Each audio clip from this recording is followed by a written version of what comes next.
So you said you remember more about Philip. Tell me about Philip. Yeah. Well, Philip, gosh, he was, I remember stories about him that, like, when he would have logs delivered for the cabins and things, and they would be, and he'd have them piled up, and they said he would sit out front all day and wait for somebody to come by so he could flag them down to help him move the logs. I remember that story.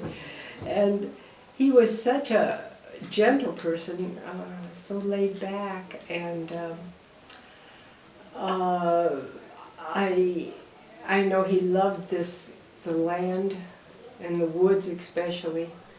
And I was very glad he put it in a preserve. And he would tell me, he told me one time one of the trees that he had pointed out to me, can't remember if it was a white oak or whatever, and it fell, and he said, just leave it. He says, you know, and let it go back to the earth, and more, he says, all the little sprouts will come out, and they will take over. And oh, there's a lot of stories, yeah, about lumbermen who would come by and offer him, you know, thousands of dollars for a tree, and he said, no, no. I thought that was kind of neat that he valued those trees so much. And I love his tombstone out in the cemetery. I tell everybody about that tombstone. You know, on the front is his favorite white oak tree, and then on the back is his poem. You know, back when they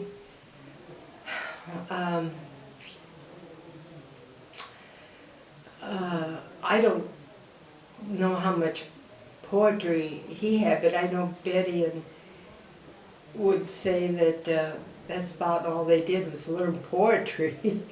And I loved when the three of them got together, Martha and Betty and Philip, and one would start reciting a poem, and as they got older they would forget a word, and then another one would take up and take the poem from there and finish it.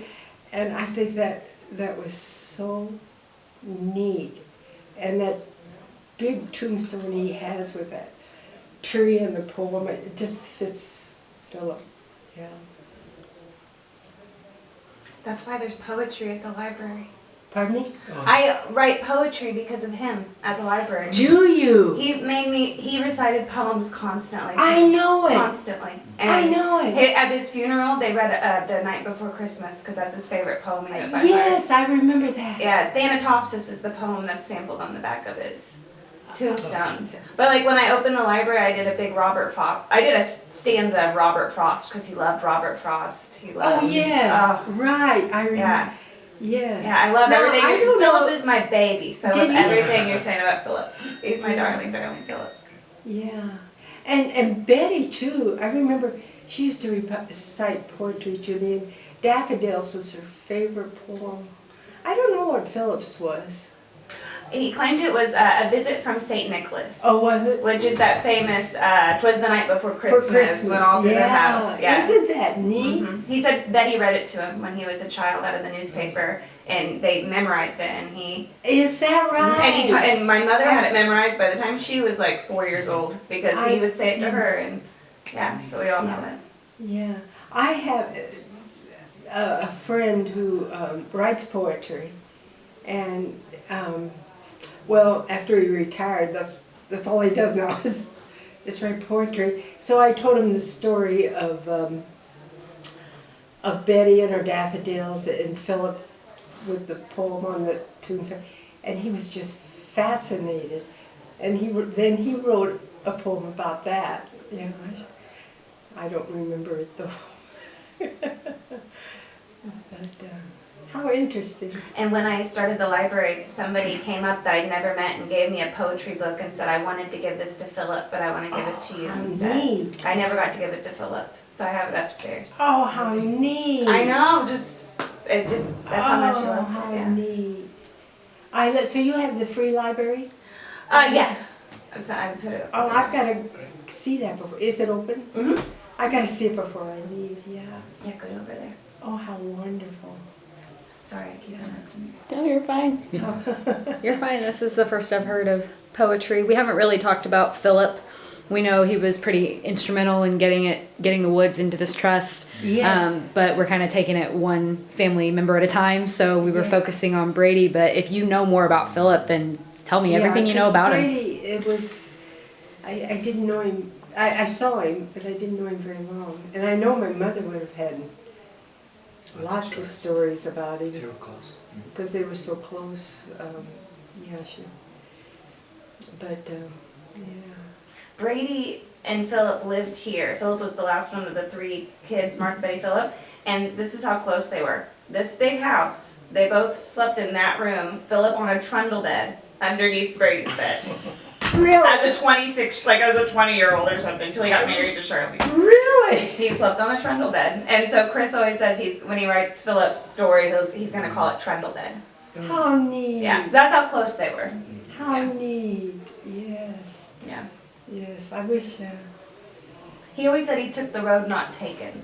You know that Yeah, poem, the The Road Not Taken? forest. Because he could have Yeah. gone to college, and he had Yeah. to make the choice. Do I want to work on the farm with my father, or do I want to go to college? So he chose the farm. Isn't that Yeah. neat? Oh, that's sweet. Yes. So many stories that were untold that, you wish you could have been there or listened longer or whatever. Yeah. Gosh.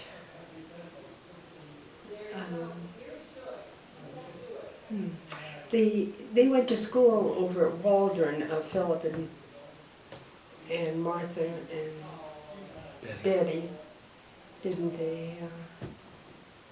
And but they must have. I don't know is that where the love of poetry came in? Somebody, maybe their grandmother. She was a school teacher in Blue Ridge, and she taught them how to read, and I don't know where they got it from, but yeah. It seemed like I they love poetry. learned so much in school because all three of them knew these poems, and I thought Betty said that they did a lot of poetry in school. Philip was the lover of deep loves, astronomy, philosophy. He was a philanthropist. He donated all his money at the end. He went out with $0.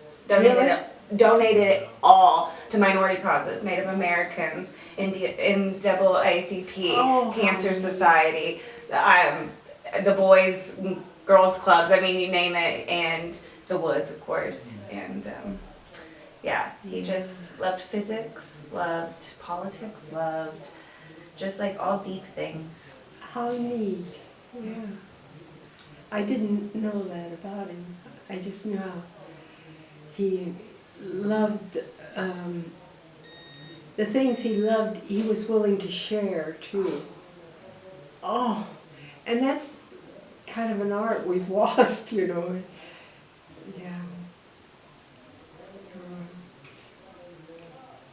But anyway. Do you have anything else you wanted to ask him? Just how do you spell your names? Because when she asks me, I won't know. Don't put an S on the end of Watt. W-A-T-T. T-T, yeah, right. And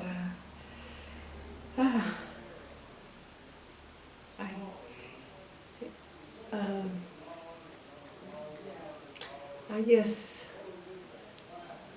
Paul and I are the oldest here now. We're 85. But I don't have as many stories as I'd like to have because my mother moved to Indianapolis Yeah. But she always came back to her siblings' farms whenever they had canning or to pick the green beans or the strawberries or whatever. She would come back.